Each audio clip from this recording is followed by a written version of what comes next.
Hola a todos y todas, sean bienvenidos a un pequeño short de su podcast En órbita. Mil gracias una vez más a todas aquellas personas que se han seguido vinculando durante las últimas 2 semanas a través de las diferentes plataformas donde tenemos presencia. El día de hoy, mis queridos podescuchas, traigo rápidamente una especie de brevario, si se quiere, de descripción del modelo de enfoques. El modelo de enfoques, para los que no lo conocen o no lo tienen muy presente, es el modelo que desarrolla inicialmente Robert Monroe y que luego retoma, replica, reproduce y sintetiza Frank Keppel en relación a la experiencia fuera del cuerpo. Básicamente es un mapa de navegación.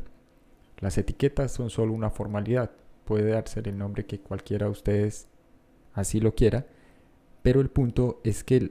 tanto las etiquetas o enfoques que desarrolló, postuló y articuló Robert Monroe en sus exploraciones junto con su equipo de exploradores iniciales del Instituto del MIAS, junto con el trabajo que desarrolla o comienza a desarrollar Frank Keppel y que se hace público a través de Astral Pulse, el foro donde este continuamente participaba,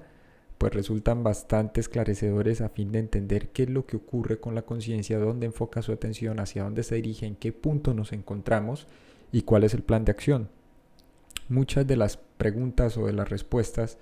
y de las inquietudes que le genera a la persona o la mayoría de personas en la experiencia fuera del cuerpo tiene que ver con el hecho de que una vez lo logran no saben qué hacer. Normalmente hay 3 tipos de respuesta básica. La primera es algo de temor o miedo asociado a lo desconocido, que es perfectamente natural y eso automáticamente pues hace que la persona salga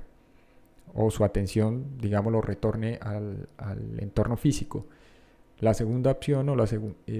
digamos la segunda experiencia que más vivencia en la mayoría de proyectores u overs tiene que ver con el hecho de que una vez se logra la primera vez, la segunda vez, la tercera vez, como no hay suficiente control de la experiencia de estabilización, la gente sigue asumiendo que tiene que emplear su cuerpo físico para desplazarse y que está empleando sus sentidos físicos a falta de un mejor término. Entonces hay dificultades de visión o visión borrosa, múltiples sonidos que se cruzan, interferencia o un espectro de interferencia, si se quiere, que impide ver con total claridad, y también a veces se puede presentar incluso algo así como una suerte de visión de 360 grados en el cual se está percibiendo hacia arriba, hacia abajo, profundidad, ancho, largo, alto, y tiende a confundir un poco a las personas. También eso hace que automáticamente, digamos, la experiencia tenga muy poca duración. Y la tercera opción es el hecho de que una vez se logra salir y existe la posibilidad de desplazarse en un sentido tradicional, si es que cabe la expresión, pues básicamente las personas no saben cómo hacer transiciones o no saben cómo ir de un punto a otro, o lo que el mismo Robert Monroe llamaría enfoque o Frank Keppel un foco. Pues bien, ¿por qué se hace necesaria esta, digámoslo, precisión o esta pequeña descripción en el presente chorro? Hay que recordar que Robert Monroe pasó la mayor parte de su vida investigando no solo el fenómeno de la experiencia fuera del cuerpo. Su interés inicial se vinculaba con estudios sobre aprendizaje acelerado, y accidental o incidentalmente más bien es que se topa con este fenómeno. En líneas muy tradicionales habían paralelismos con tradiciones esotéricas antiguas o metafísicas. No es que éstas entren en conflicto con un sistema o con un lenguaje depurado o moderno, si se quiere, sino que simplemente hay descripciones que por la carga viral de la misma tienden a confundir o distorsionar las nociones de qué está ocurriendo, qué nos está pasando durante la experiencia y qué es lo que más o menos podríamos llegar a encontrarnos eventualmente a medida que aumente el nivel y la calidad de las exploraciones. Pues bien, hay que recordar que dentro del trabajo inicial de Monroe, y cuya publicidad se hace a través de los 3 textos de este viaje lejano, es el último viaje, y el otro texto ahorita, viajes fuera del cuerpo, pues básicamente se presenta una evolución de las ideas de de forma paulatina a medida que va explorando y se va adentrando cada vez más en la experiencia. Hay algo curioso con el trabajo de Monroe, y es que casi que sea el trabajo final, durante la primera parte de la década, al inicio de la década de los 90, con la publicación del último texto, el último viaje precisamente, se puede evidenciar que hay una modificación, una transformación del enfoque del mismo Monroe en relación a lo que él llama un modelo completamente diferente de la conciencia. Su concepto local o de conciencia local inicial ha sido sustituido por lo que él va a denominar niveles de enfoques. Estos niveles fueron etiquetados como enfoques y se usaron partiendo de, digamos, la utilización de números arbitrarios. No es que los números tengan un significado particular ni similar, simplemente era la forma en que Monroe iba más o menos mapeando las zonas hacia donde se dirigía o hacia donde su conciencia se enfocaba cada vez que hacía una nueva incursión dentro de ese espectro de realidad ampliado. Actualmente, y esto es muy importante aclararlo, lo que hace el Instituto Monroe hoy, 2024, pleno siglo XXI, es utilizar el concepto de enfoque simplemente para diferenciar los estados de conciencia que se experimentan con la tecnología de MISIN, que dista mucho de los audios, los tracks, las pistas originales que se desarrollaron con el propósito de aprendizaje acelerado y luego para tratar de crear ese estado de acoplamiento. Actualmente, claramente, el instituto tiene otros enfoques, otros intereses, así que hay un cambio también en la modificación del trabajo original del mismo Monroe. Hay que recordar que al margen de la familia Monroe que toma la vocería y la dirección de este instituto, luego aterriza allí un ex militar, el famoso Skip Atwater, de esto lo hablaba hace poco con amigos conocidos, y este da un nuevo rumbo y una nueva dirección al margen de los contratos oficiales que tenían con el gobierno y que tenían que ver con procesos de capacitación. A partir de la entrada de Skip es que se desarrolla el famoso Gateway Experience, que bueno, ya es una historia y un relato conocido aquí en el podcast. Pues bien, mis queridos podescuchas, sintetizando, el enfoque 1 es lo que ahora, no Monroe, esto es del instituto ahora, de la institución como tal, pues, se conoce como un estado de mente despierta en el aquí y ahora, dentro del tiempo y el espacio, que se llama planeta Tierra. Ojo, esto es una descripción y una variación, dista mucho del trabajo original. Y el enfoque 10, que sería la siguiente etiqueta, es cuando el cuerpo físico está profundamente relajado, tanto es así que las señales físicas de los 5 sentidos se reducen en gran parte. La mente está despierta y consciente, pero el cuerpo físico está ligeramente dormido. El enfoque 11 permite programar la mente para controlar funciones físicas, mentales y emocionales de uno mismo en cualquier momento del día.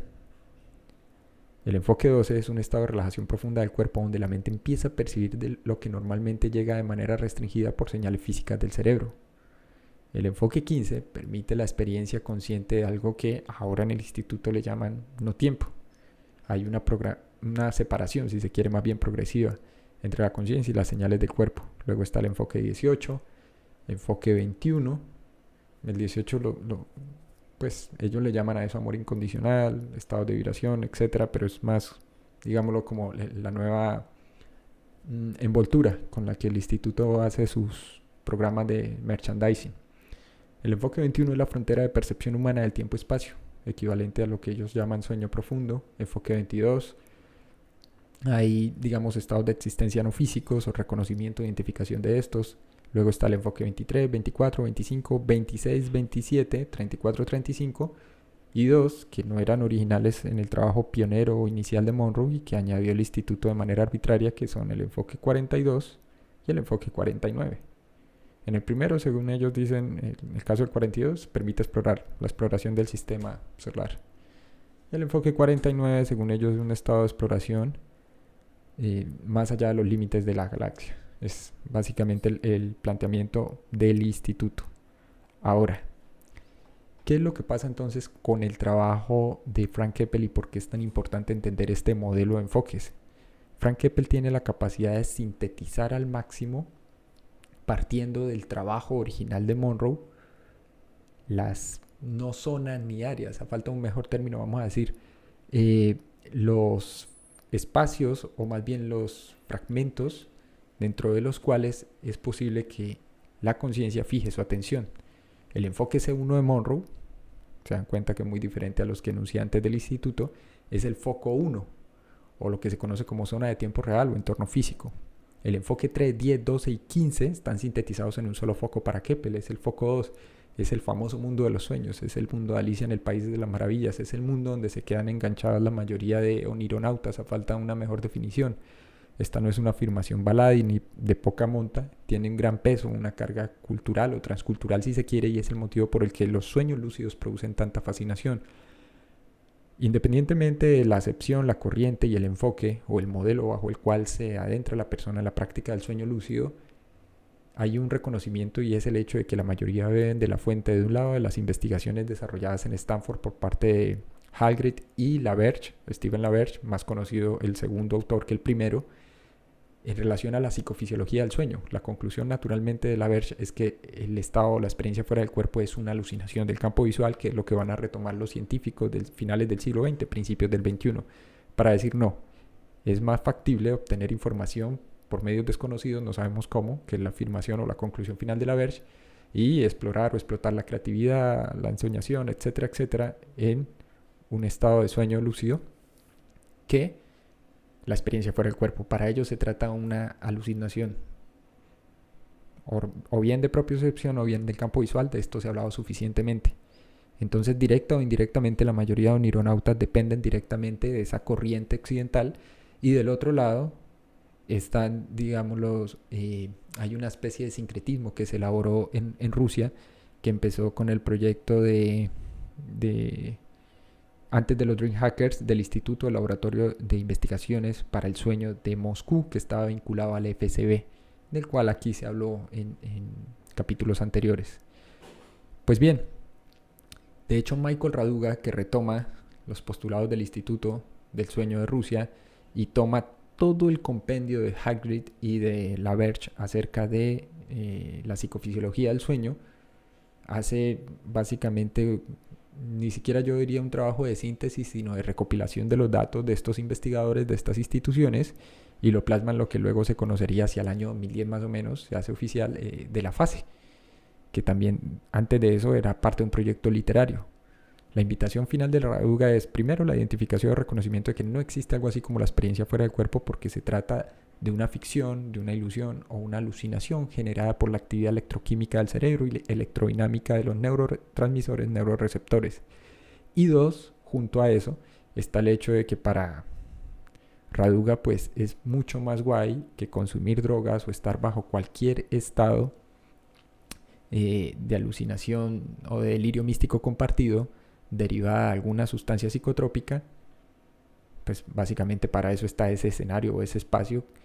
de transición o intermedio, que sería la fase en el cual todos pueden llegar ahí y dar rienda suelta a la imaginación y a sus más fervientes y febriles deseos. Es la conclusión textual. Y ya luego pues se encargaría de sacar o desarrollar o diseñar los famosos cursos para facilitadores, algo similar a lo que hace actualmente en el siglo XXI el Instituto Monroe. Pues bien, retomando entonces, después de ese foco 2 de Keppel, está el enfoque 21 de Monroe, o foco Z, que llama Frank Keppel. Y luego aparecen el enfoque 23, 24, 25, 26 y 27 de Monroe, que es el foco 3 para Keppel. Aquí es donde finaliza la comparación, ya que el foco 4 de Keppel no tiene su contraparte en el trabajo de Monroe. Monroe real y oficialmente llegó hasta el enfoque 27 en sus exploraciones y con el grupo de exploradores iniciales, o de overs o de proyectores, o como le quieras llamar. Sintetizando, tal como se conoce, por ejemplo, el foco 1 de conciencia es el mundo físico. Este foco 1 incorpora lo que Frank Keppel llamó la fisicalidad ampliada o la realidad ampliada, e incluía regiones que algunos llamaban zona de tiempo real. Keppel no era partidario de usar esta terminología de ZTR, pero se dio cuenta que allí era donde, por ejemplo, exploradores con otra corriente y vertiente como Robert Bruce era hacia donde se dirigían constantemente, mientras que a otros exploradores un poco más avesados les costaba llegar ahí, porque aparentemente de una vez se desplazaban hacia el foco 2 o el foco 3 o el foco 4. Pues bien, no hay algo así como tiempo real y no es propiamente una zona, son como las dos distinciones que va a hacer Keppel. Pero de nuevo entonces es necesario entender qué es lo que ocurre en esta zona y cómo es posible la proyección allí, que es donde de hecho es mucho más factible la obtención o verificación de datos, de los cuales aquí ya se habló. Hay una descripción de Keppel que puedo compartir con todos ustedes un poco más a profundidad acerca de ese foco 2, del foco 1, perdón, igual que la introducción al foco 2. Dice, el foco 2 de conciencia es lo que se conoce comúnmente por los psicólogos como el subconsciente, pero no hay nada de sub en ello. Este foco es donde la mayoría de las personas tienen los sueños lúcidos y las famosas proyecciones astrales. Se trata de una reunión con todas las formas de demonios, maldades, dragones, hadas, duendes, cheneques, etcétera, etcétera. Tiene un amplio espectro y en el cual es posible desarrollar mucho más la memoria y la imaginación, que de hecho es el interés actual de los psicofisiólogos y lo ha sido desde siempre, cómo explotar el campo de los sueños. Luego estaría el foco 3, y aquí es cuando empieza a tornarse esto un poco más complejo, si se quiere. Es un área de conciencia que alude a una especie de incorporación de esos enfoques de Monroe 23, 24, 25, 26 y 27. Y aquí es donde supuestamente todos nosotros vamos una vez morimos. Es decir, tras la muerte física, nuestro foco primario, que sigue siendo siempre y habitualmente el foco 1, cambia automáticamente al foco 3. Sin embargo, es posible, según Keppel, explorarlo bajo la proyección, o más bien bajo la experiencia fuera del cuerpo. En el caso del foco 4 no me atrevo a, digámoslo, a hacer una descripción, pues no es mi interés incurrir en una sobresimplificación del mismo, y creo que no tengo los elementos suficientes ahorita para hacer la descripción. En internet todavía hay una que otra recopilación del trabajo que dejó Keppel, que era de hecho incipiente porque era más un intercambio de datos e información con participantes de los foros donde él tenía presencia. Pues bien, mis queridos podescuchas, espero que haya sido de agrado para todos ustedes. Quiero informarles que el día sábado, ya les valido exactamente la fecha, este sábado 15 de junio se va a llevar a cabo un webinar sobre la experiencia fuera del cuerpo, y más que dar conceptos o teoría, se van a abordar unas técnicas, particularmente la técnica conocida como imágenes táctiles basadas en el sentido del tacto, que fue parte del desarrollo de los trabajos de concentración en partes del cuerpo específicas de Robert Bruce y que luego retomaría Frank Keppel. Y junto a eso, pues se va a hacer una, digámoslo, descripción general acerca de cómo es posible, a través de estos mapas de navegación que dejaron Robert Monroe y Frank Keppel,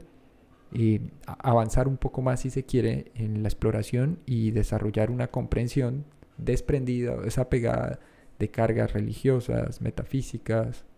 o espirituales, no porque sea bueno o malo en sí, sino que permitiría una comprensión para procesos de verificación de carácter individual, alejada de lo que imprime cada nuevo enfoque o cada nuevo abordaje que se hace acerca de este fenómeno. El seminario es de entrada libre, hay aporte voluntario obviamente para aquellos que deseen aportar por el tiempo, espacio para el desarrollo del mismo. Tendrá una duración de 2 horas, se hará vía MED, es indispensable que las personas pues tengan cuenta de Google para participar. Les agradezco sí que confirmen entre los días jueves, viernes, es decir, entre el 13 y 14 de junio a través del correo en orbitapodcast1@gmail.com o a través del correo academiadeproyeccionastral.com. Escriben allí el correo, confirman la participación con una cuenta de correo de Gmail para poderles compartir la invitación. Gracias a todos por su sintonía y nos veremos en una próxima emisión.